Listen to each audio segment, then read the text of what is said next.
Good afternoon. My name is Roy Reese. I'm a faculty member at Morehouse School of Medicine, and I'll be your moderator today. It is my pleasure to welcome you to the Healing from Trauma presentation that will be done by Dr. Denise Shervington. But before we get to the heart of the matter, there is some housekeeping that we need to do. You could go to the next slide, please, or the first slide. This presentation and this work is sponsored by SAMHSA, which makes it a grant-funded initiative and supporting the African American Behavioral Health Center of Excellence at Morehouse School of Medicine. We want to extend our gratitude to SAMHSA for their support. In addition, this activity is accredited for AME PRA for 1 credit. There will be instructions at the end of the presentation about how to claim that credit. Here are instructions about how to download your handouts. We'll sit here for a minute if you want to take a second to kind of digest this so that you can follow along the presentation with Dr. Shervington's slides. Okay. These are instructions about how to participate in the question and answer period that will follow the presentation today. Again, we'll just take a second here so that you know how to put your questions in the question box.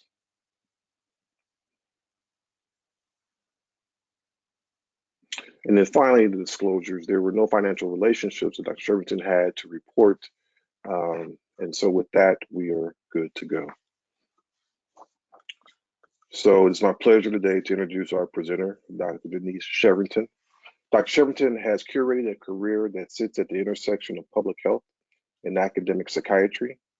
Currently, she is the chair and professor of psychiatry at Charles R. Drew University.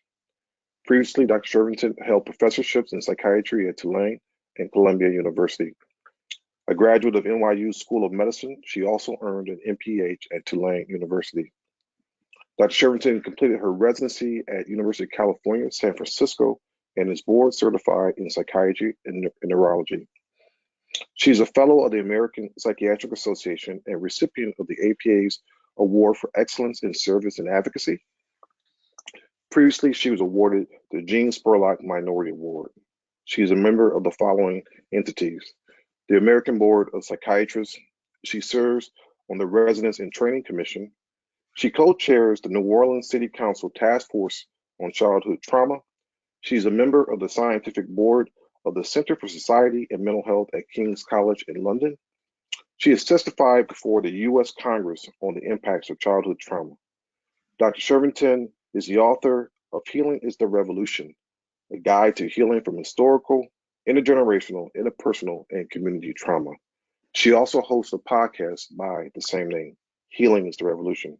And as important as anything that I've shared with you today, Dr. Shervington is the proud parent of 2 amazing children, see her smile, 2 proud children, and 3 grandchildren. And that was a quote. That was, make sure you emphasize this.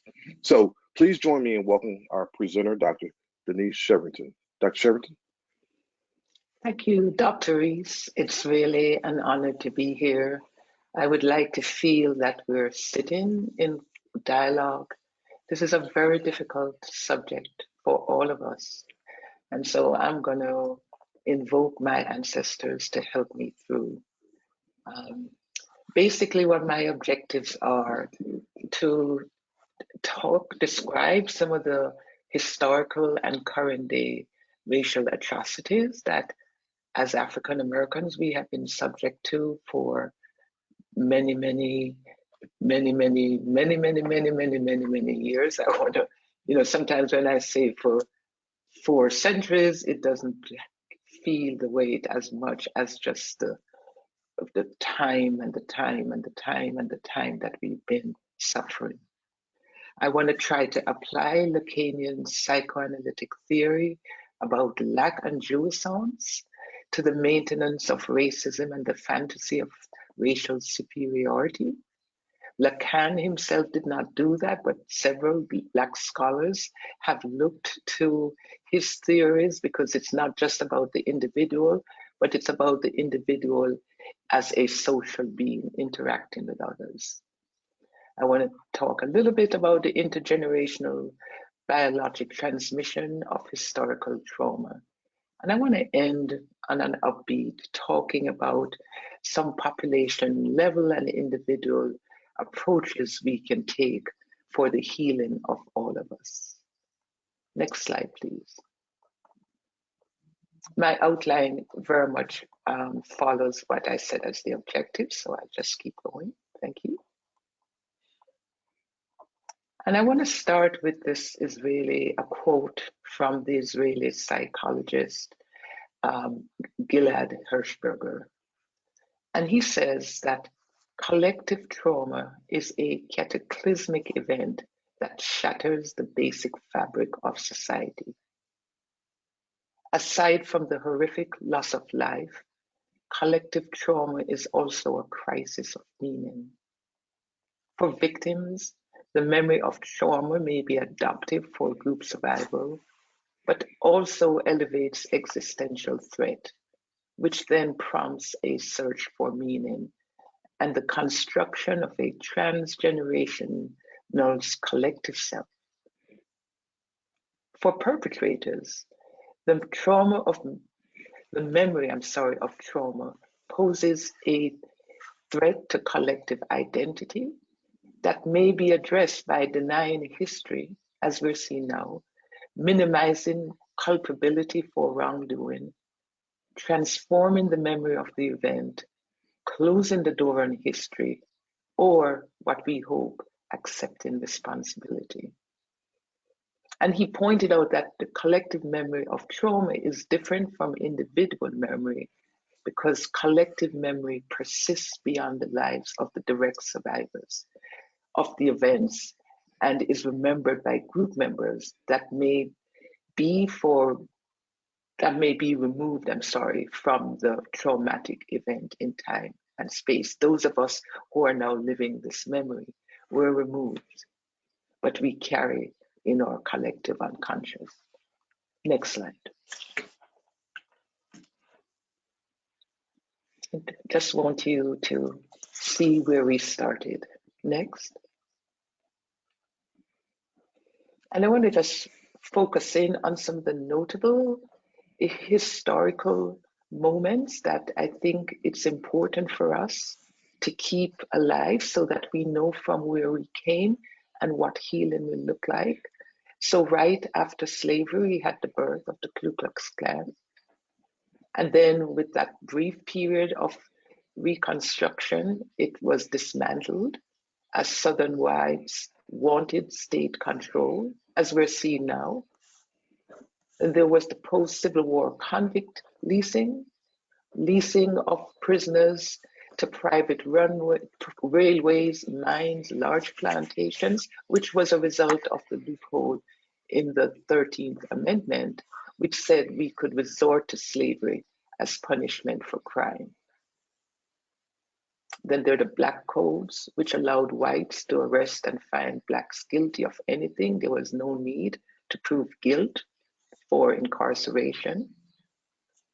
Lynching, which began during Reconstruction, where you would have mob killing of blacks, usually in the form of hanging for alleged offenses for which there was no trial. Next slide. Just some visual reminders of what we've come from and what is still amongst us. Next slide. And then we had Jim Crow, which some people might say is still alive in the South.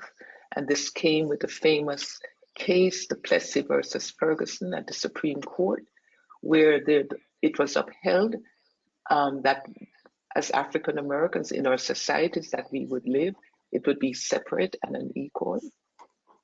We assumed that it ended with the Civil Rights Act of 1964, but still in the South where I live, we see much segregation and unequal laws. Then there's the destruction of our communities. I referenced Tulsa and Rosewood. There's redlining, which continues to haunt us, those unfair housing policies that denies housing to folks based on their race. In the current form, we are seeing gentrification and displacement. When I highlight the war on drugs, especially now when there is a different approach, when white people are substance using. No need to remind us of police brutality. We all saw what happened in May 2020. And then something we sometimes don't think much about, but which just continues subtly to traumatize us, are very unequitable tax codes that often are based on unfair housing and employment factors. Next slide. Just want to show you convict leasing, what it looked like. And this was not just in adults, there was also convict leasing with juveniles. Next slide. And lynching. And I remind us of Billie Holiday's song. It was written by Abel Meeropol. That southern trees bear a strange fruit, blood on the leaves and blood at the root. Black bodies swinging in the southern breeze, strange fruit hanging from the poplar tree. These were our people, and note the joyful people who watched and would picnic at these events. Next slide. Again, the joyous faces. Then there was Sam Holt. I have the quote that was written about him. Another picture for a lynching. Keep going. And then just some photographs of some of the destruction of our communities. This happened in Tulsa in the 1920s for about 3 months. Recorded as over 300 killed and 35 city blocks burned. Next. And then Rosewood, Florida. This happened after a lynching, and they continued to terrorize the community in Florida. Next slide. And just a reminder that we've had several US presidents who have advanced this construct of biologic inferiority in Black people. And Thomas Jefferson, while he was saying that, we know of his affair and birthing children with one of his slaves. Next slide. Then there was also Abraham Lincoln, and the history on him is quite challenging, because as much as he gets credit for the Emancipation Proclamation, he also had feelings and expressed feelings about white supremacy. Next slide. And Andrew Johnson, some of you will associate him with the extinction of Native people. And he also was responsible for supporting the Southern states' rights. Next slide. And so I want to focus in now, those are some of the general factors that of course impact our health, but going in a little more deeply on what came out of the medical community historically about us. And remind us of Martin Luther King's quote, that of all the forms of inequality, the injustice in health is the most shocking and inhuman, because it often results in physical death. And we've been seeing a lot of that throughout the pandemic. Next slide. Take us back to Benjamin Rush, who was the father, was noted as the father of American psychiatry. I was a fellow in 2015, and his picture was still on the APA cover. And his underlying teachings was that race is biologically rooted, which gave, weirdly, Black people immunity to disease and pain, and that our skin was a result of leprosy. So it should be of no surprise that one of his apprentices, Benjamin Rush, who practiced medicine in Mississippi and Louisiana invented the mental illness of drapetomania, saying that, you know, people who tried to free themselves from enslavement, who desired to run away and seek freedom, that we were mentally ill, and our treatment was to whip the devil out of us. Next slide. The defenders of slavery in the 1800s described our enslavement as a need because of our inability to be full humans.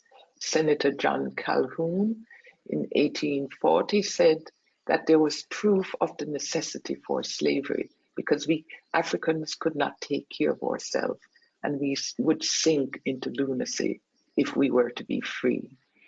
And we do know the records show that during Jim Crow, there was a lot of involuntary commitment of Black people to state mental health facilities. Next slide. Other ways that racism based on biology has been used to harm us is the use of statistics and actuarial science, to harness social ideology and put that into mathematical methods. So when Prudential Insurance did not want to provide insurance for Black people, they solicited Frederick Hoffman to give reason and support why we shouldn't be insured. And his basic tenet was that we died because we were inferior. And as he said, to quote, "It is not in the condition of life, but in the race traits and tendencies that we find the cause of excessive mortality." This is a discourse that was introduced with COVID. And so I just want to remind you that this didn't just start. Tuskegee, the thing that's important to me here is what the US Public Health Service said when they were at the congressional hearings, that doctors and civil servants did their duty for the glory of science. So we were experimented upon, looking at the course of untreated syphilis for the glory of science. Next slide. And of course, the American Medical Association. For those of us who grew up in the NMA, we know why we had to form. And from they were founded, the AMA were antagonistic to African American health. They tried to close our schools, Black medical schools. They would not allow Black physicians to be members. They apologized in 2007, and we know that they recently had the first African American and woman as president. And they spent so much time and money lobbying against insurance for everyone. They call those programs socialist. They talk about keeping politics out of our healthcare. Next slide, things did not really change until Dr. Montague Cobb gave that passionate testimony around the signing of for Medicare. And then because there were these huge sums of money that now hospitals could get, they were desegregated, not because of the Civil Rights Act, but because of the money that they resisted, but that Dr. Montague Cobb fought so for. That's when our hospitals became integrated. Next slide. We're now in the midst of the opioid epidemic, but let's go back to when the war on drugs started by Nixon in June 1971, when he cleared drug abuse public enemy number one. And what John Ehrlichman said, part of his cabinet, was that by getting the public to associate Blacks with heroin and then criminalize them, we could disrupt their communities. We could arrest their leaders, raid their homes, break up their meetings, and vilify them night after night on the evening news. So there's no surprise when we see the difference in sentencing for powder cocaine, which has been associated with whites and more affluent whites, versus crack cocaine for Black people. Now, contrast with the current opioid epidemic among whites, where the narrative is we should medicalize, do not criminalize. There should be treatment, not punishment. And basically that this substance use leading to all these excess that we're seeing in white people is a result of societal failure, that poor whites have not had access to the American dream. And so their substance use disorders is a disease of despair. Ours was one of criminality. Next slide. No need to say much. The picture paints 1,000 words here. Notice the stance of the white police, very similar to some of those stances during lynchings. Next slide. A reminder, very recent, the whipping that happened when Haitian escaping a lot of hardship and persecution tried to gain entrance to the United States, the whips that were drawn. Next slide. And I want to share with you that a narrative that Frederick Douglass wrote about whipping. And he said in his book, Narratives from the Life of Frederick Douglass, an American slave, he would at times seem to take great pleasure in whipping a slave. I have often been awakened at the dawn of day by the most heartrending shrieks of an own aunt of mine, whom he used to tie up to a joist and whip upon her naked back till she was literally covered with blood. No words, no tears, no prayers from his gory victims seemed to move his heart from its bloody purpose. The louder she screamed, the harder he whipped. And where the blood ran fastest, there he whipped longest. He would whip her to make her scream and whip her to make her hush.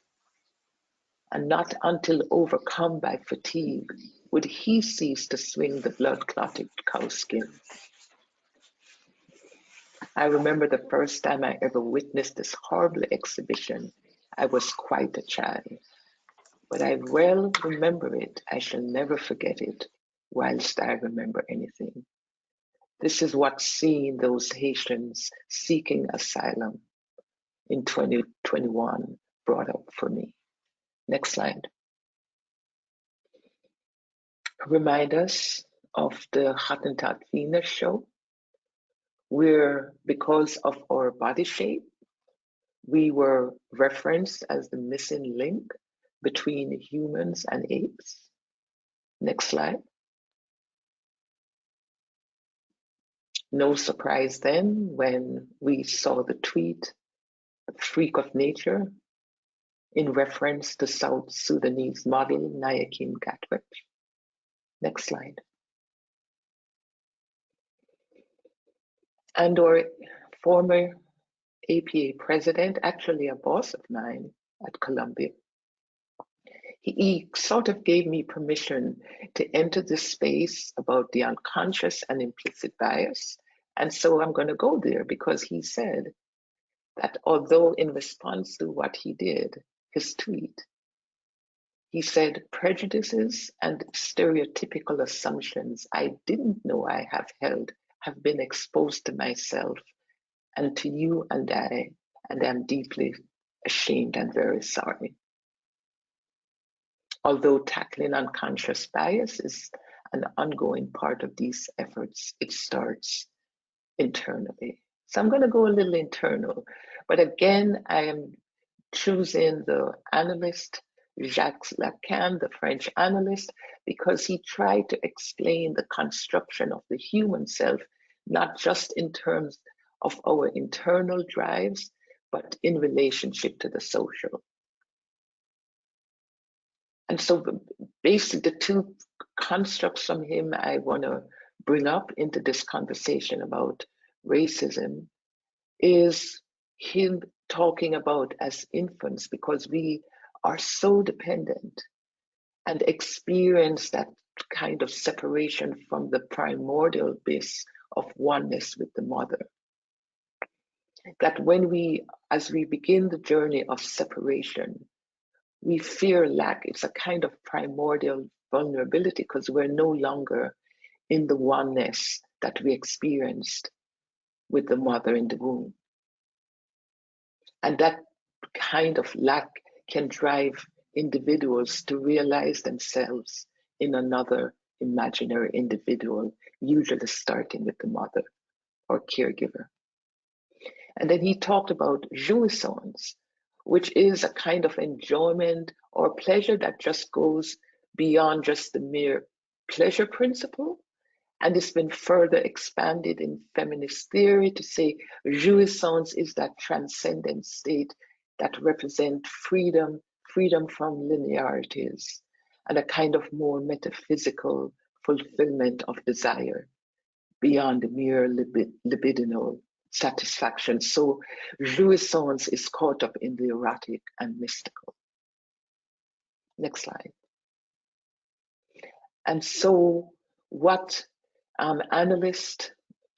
Black analyst Tilden George, how he's used these concepts is around the construct of jouissance, which is that frustrated, jealous hatred that can spring from one subject to another, convinced that the other has the jouissance, something that drive, that enjoyment that they want to access, but that they don't have, and they perceive that the other, in this situation, that as Black people, we have that jouissance that they don't have.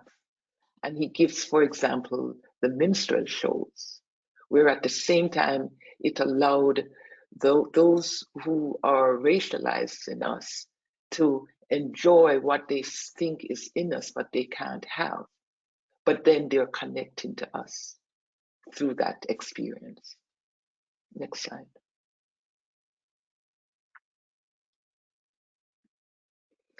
And so if we think about why white supremacy, with which it's used to terrorize and dehumanize the other, Lacan went further on to say, because he looked, even though he was in particular focused on racism towards Black, he was trying to understand what was happening in Europe at the time around capitalism.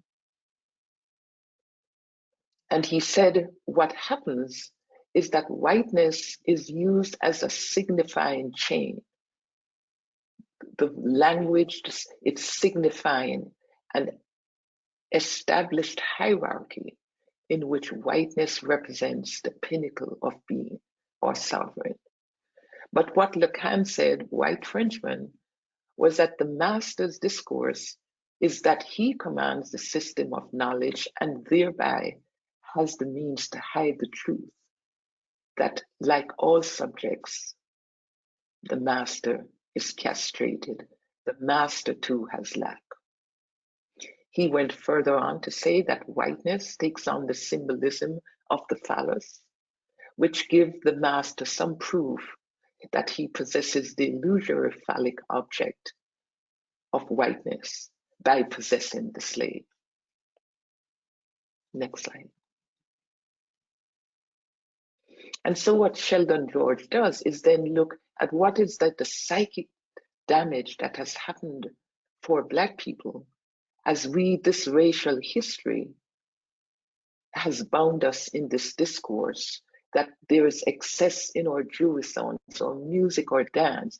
There have been cases where an African-American male was killed in Florida because he was playing that thug music, that jouissance that is envied in us. Next slide.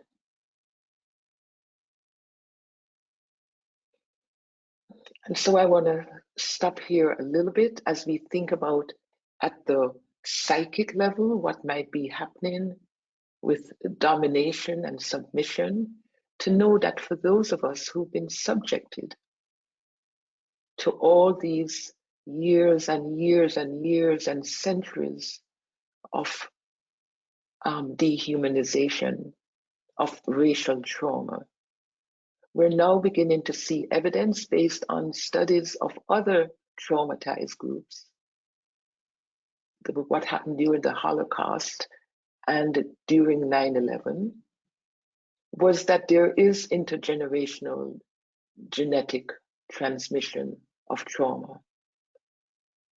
We now know through epigenetic studies that ova and sperm can be changed, and that the child who's a product of these gametes can carry the effect of the previous generation's trauma.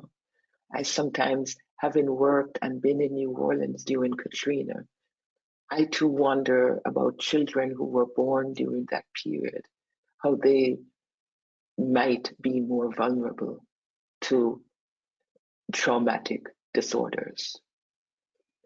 I'm sure many of you are familiar with the construct of allostatic loading, where when you've had too much pressure in your system to constantly re-establish homeostasis because of stress, you get to a point where you have excessive release of stress hormones, neurotransmitters. There's now genetic work looking at telomere shortening. Study that was done in New Orleans showed that mothers who had a lot of ACEs were transmitting more vulnerability for trauma in their children. Next slide. And in addition to what might be happening at the individual level, in terms of how trauma gets under our skin and impact our vulnerabilities, we also know that when the adverse community experiences that many in our communities are exposed to,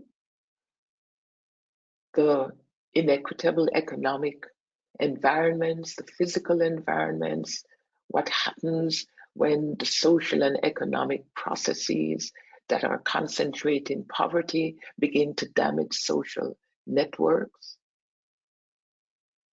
and decrease our capacity for advocacy for change, we know that what results is this collective suffering, in addition to, at the individual level, symptoms of anxiety and depression and aggression and sleep problems. And what we see often sometimes happening in our children, with all that's happening in their brains, low academic achievement. So as a result of others envying our jouissance, needing to dehumanize us, the suffering happens at the individual and the collective level. So we have to look at healing at multiple levels, not just individual healing, but healing our communities, addressing and dismantling what's happening at the societal level that continue to harm and put the noose around our neck. Next slide. And so, as we think about how we're going to get from under the weight of racial trauma, I just want to share with you the W.K. Kellogg's Framework for Racial Healing. That we are going to have to, of course, continue the fight and support those who are trying to dismantle structural racism. Indeed, Black Lives Matter and has nothing to do with taking away from other lives.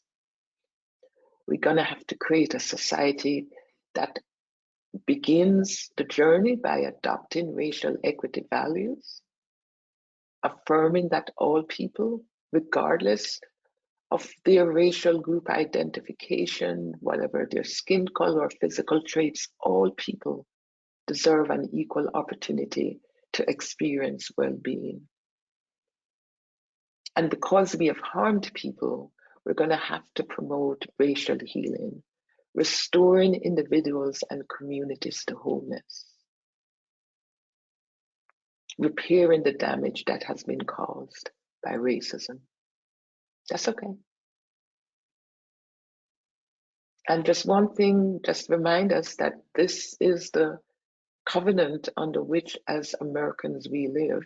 And just remind us the Declaration of Independence, still yet to be realized, but that's the covenant that was made for us, that we hold these truths to be self-evident, that all men are created equal, that they are endowed by their creator with certain unalienable rights, that among these are life, liberty, and the pursuit of happiness. And I want to score the pursuit of happiness because sometimes it appears that our happiness gets connected with excessive jouissance, which seems to have been a source of jealousy, jouissance in others. And if we were to use this, then we're going to have to reinvest in disenfranchised communities. We know that poverty is perhaps one of the greatest traumas. We have to fight for and support those who are fighting for equity in our communities. As we saw what happened with, the colleague, we're going to have to be able to commit to positive images, seeing all ethnic groups portrayed. And we're going to have to deal with some of our own internalized constructs about beauty. But we're going to have to commit that all humans have their own beauty and should be portrayed as such.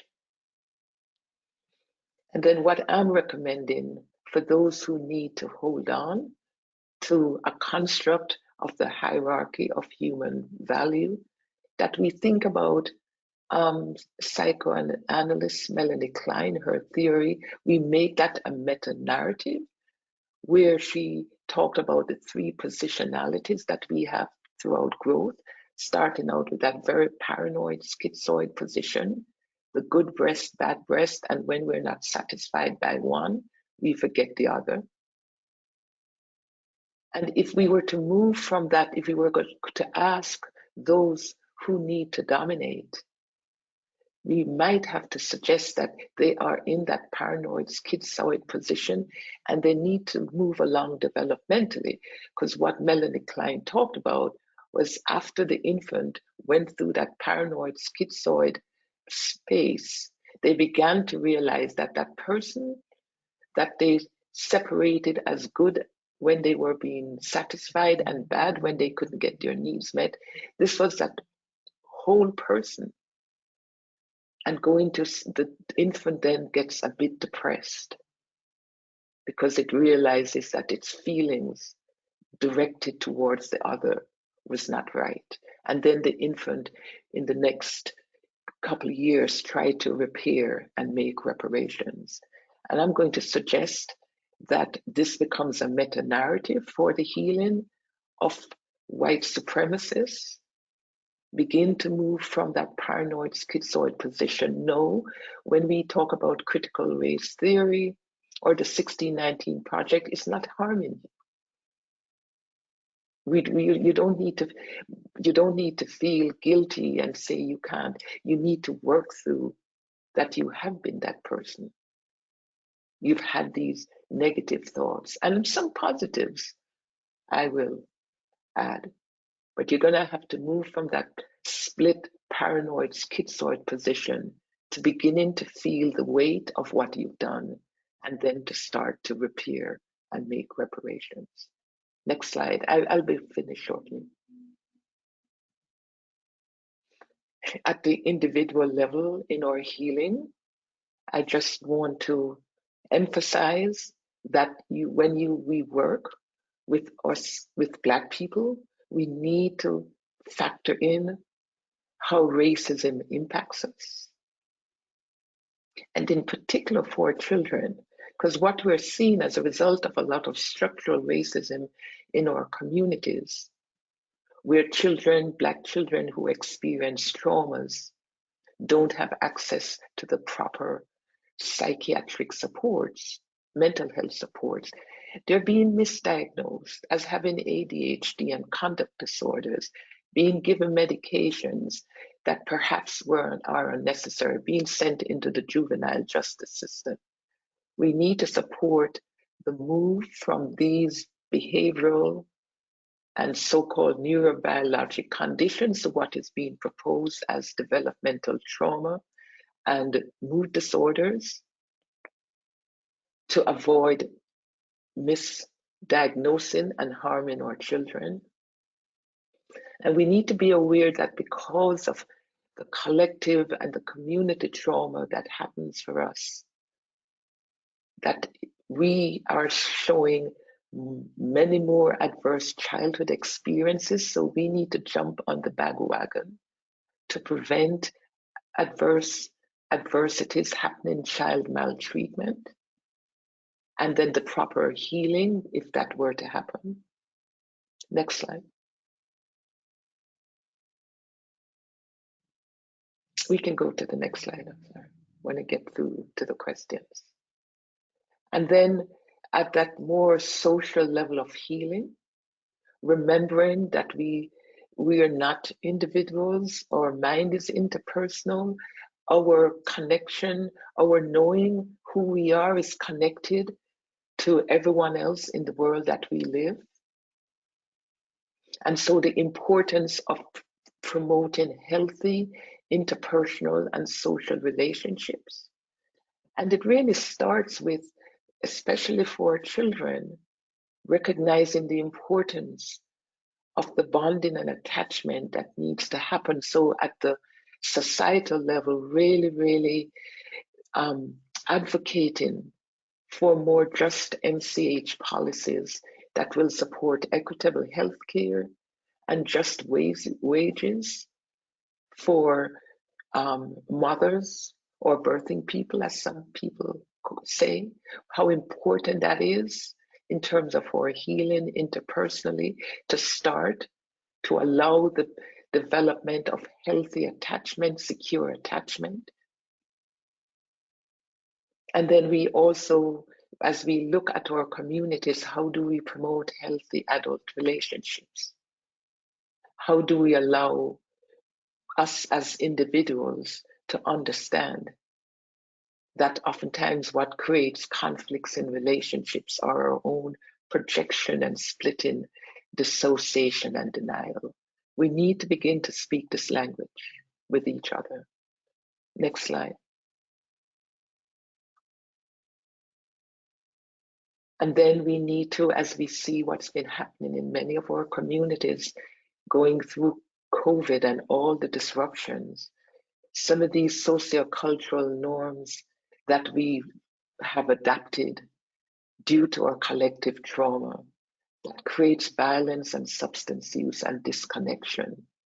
We need to begin to think about opportunities for us as a collective to rest, to be restored, to be in nature, to play more, to have more joy. And of course, we must, at the community level, continue to fight for more of a social medicine approach to our physical and mental health. For many of us, it's the upstream determinants of health that affect our health, and it's not just our individual behaviors.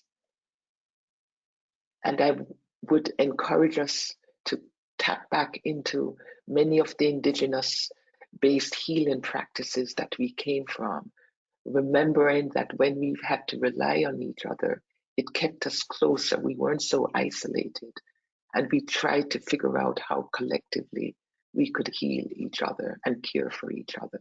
We still need those norms in our community. Next, and I'm going to end right now just with a little bit about integrative community therapy, which comes from the favelas in Brazil, brought to us by Dr. Barreto, and now is being imported to the US by psychiatrist Dr. Ken Thompson.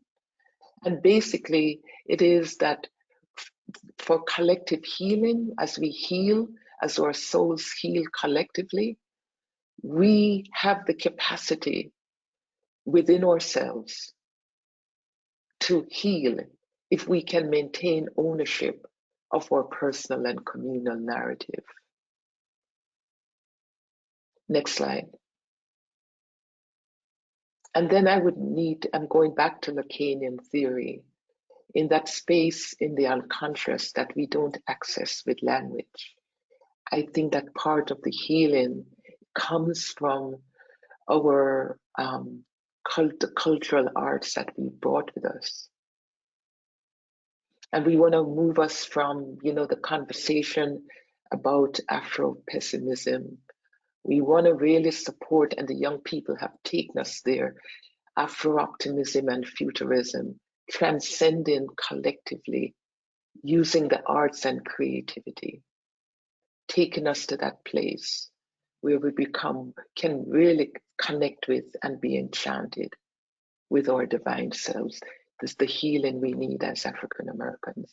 And I want to end and share that which takes me to that place of transformation and transcendental experiences. I hope we can crew up for just the next 2 minutes the Alvin Ailey company in Revelations.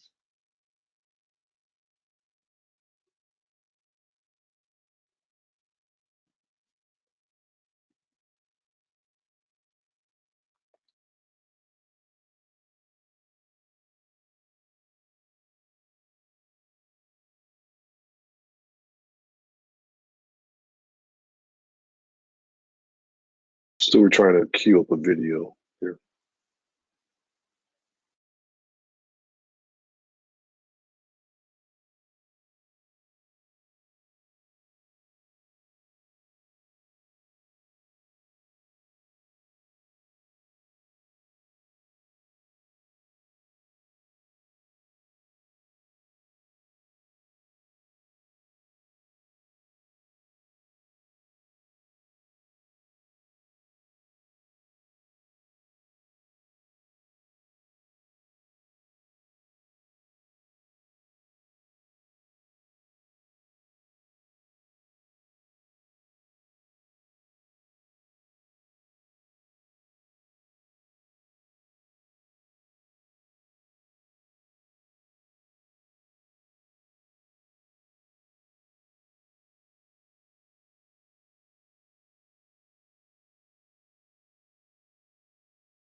Okay, I will stop here and just, thinking that we need to deal with the collective harms and the individual harms as we heal from all the collective suffering we've endured over the many, many centuries. And my belief that healing is the revolution that we need as Black people to release ourselves, and hopefully white supremacists will do their own healing work. Thank you very much. And I'm sorry if I went too loud. Dr. Shervington, we want to thank you for a powerful, powerful presentation. I believe questions might be coming to our colleagues at the APA. But as we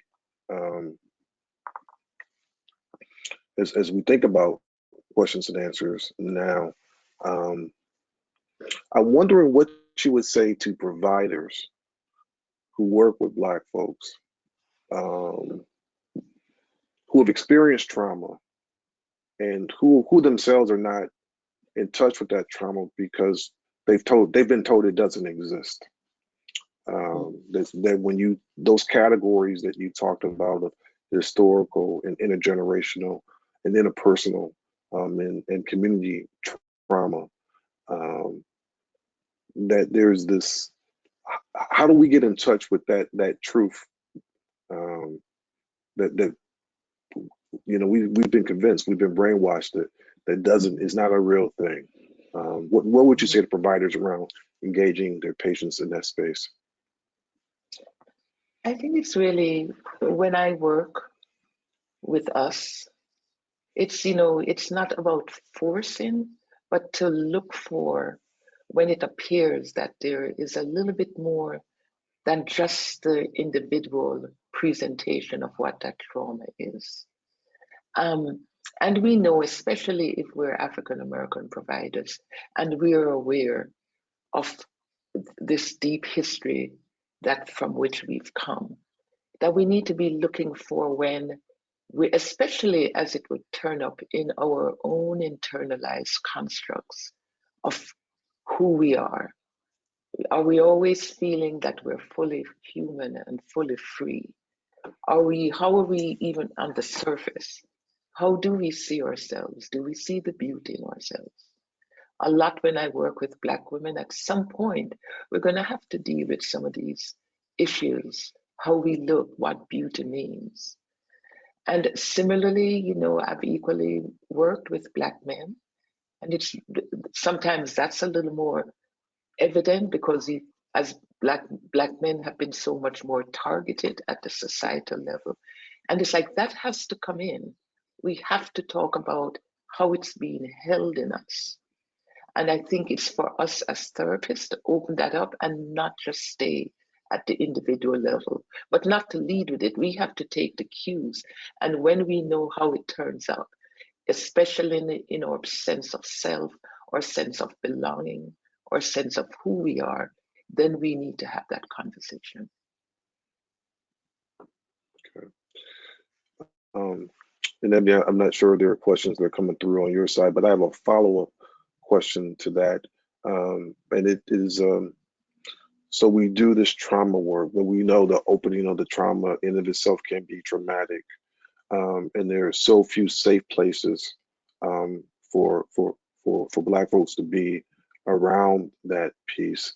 I wonder how we honor doing that work, but then support our folks going back into the realities of their lives as they do this work. And I'm asking a question both for our audience, but also for me as I think about how much do I unpack here? How do I unpack? What's the timing that I unpack this? Because this person has to be able to function when they leave my office.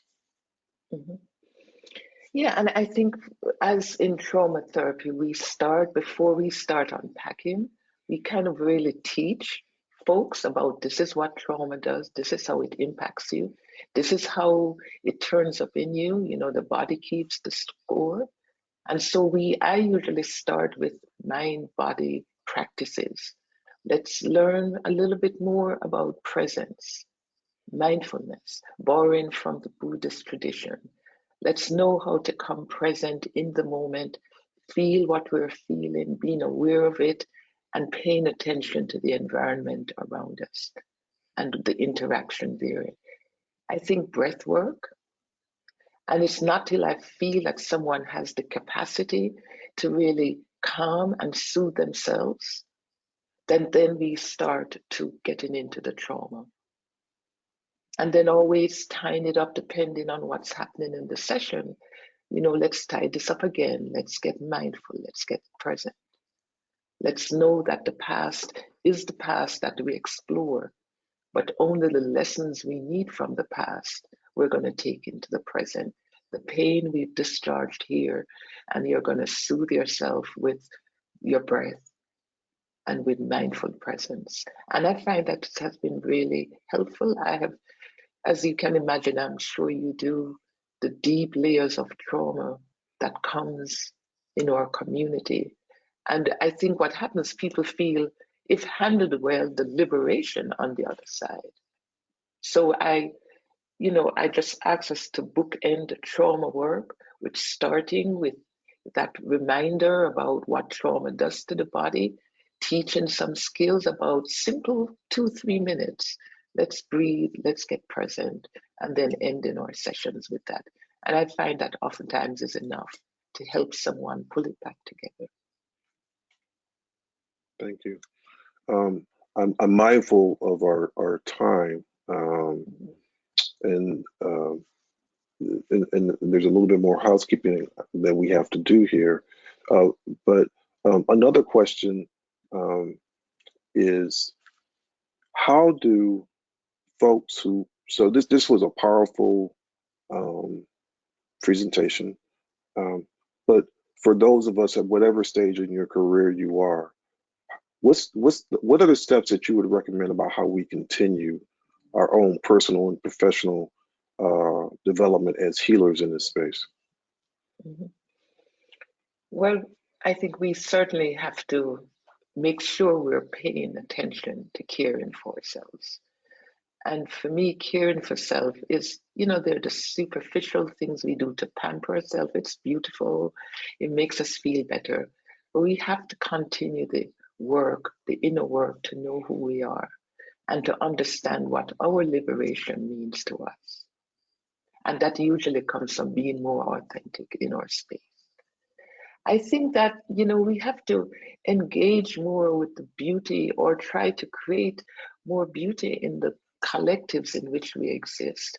I ended with Alvin Ailey because every season they open, I'm usually right there on opening night, because there's something when I sit in the presence of such beautiful Black bodies, I'm transformed. And so whatever brings us that, we really need to seek that out. Whatever in the arts, if it's music, we know how music can help us to transcend. All those things that take us deeper into the mystery of life, but also helps to decrease some of the anxiety that we all have as humans, that we're born and we're going to die. So how in the middle of it, we find ways to elevate our spirit. How do we move ourselves into spaces where we feel enchanted? We feel that we're divine. And I think if as healers we can do that, we can help to transmit that to those that we work with. Because ultimately they're trying to figure out the most authentic version of who they are. And if we're doing that, the energy happens for those we work with. Ashe, thank you so much. On behalf of me and my colleagues, those in the audience, the American Psychiatric Association, the African American Center of Behavioral Excellence at Morehouse School of Medicine, we just want to thank you for the time that you spent with us today, the words of wisdom, and your authentic presentation, because your energy is real and it showed up throughout your presentation today. There's one more housekeeping piece that for those who are claiming credit, here are the steps. We will leave this up for a second or so. to make sure that folks know how to get that information or get that credit. As you're taking that down, I want to encourage and invite you all to join us again in our next webinar presentation. There's a calendar of webinars that will be coming up on the APA site. Also, there will be a survey coming directly from the Center of Excellence at Morehouse School of Medicine, asking you to evaluate the webinar and to share your ideas and thinking about other topics that we might cover. So again, on behalf of the American Psychiatric Association, Morehouse School of Medicine's Center for Behavioral Excellence, and SAMHSA, who funded and supports this important work, we want to thank you and hope that you have a blessed day and terrific weekend. I want to thank you, Dr. Reese. Thanks for balancing this presentation with your amazing energy. So thank you very much. I'll be in touch with you directly. Okay, all righty. Bye-bye.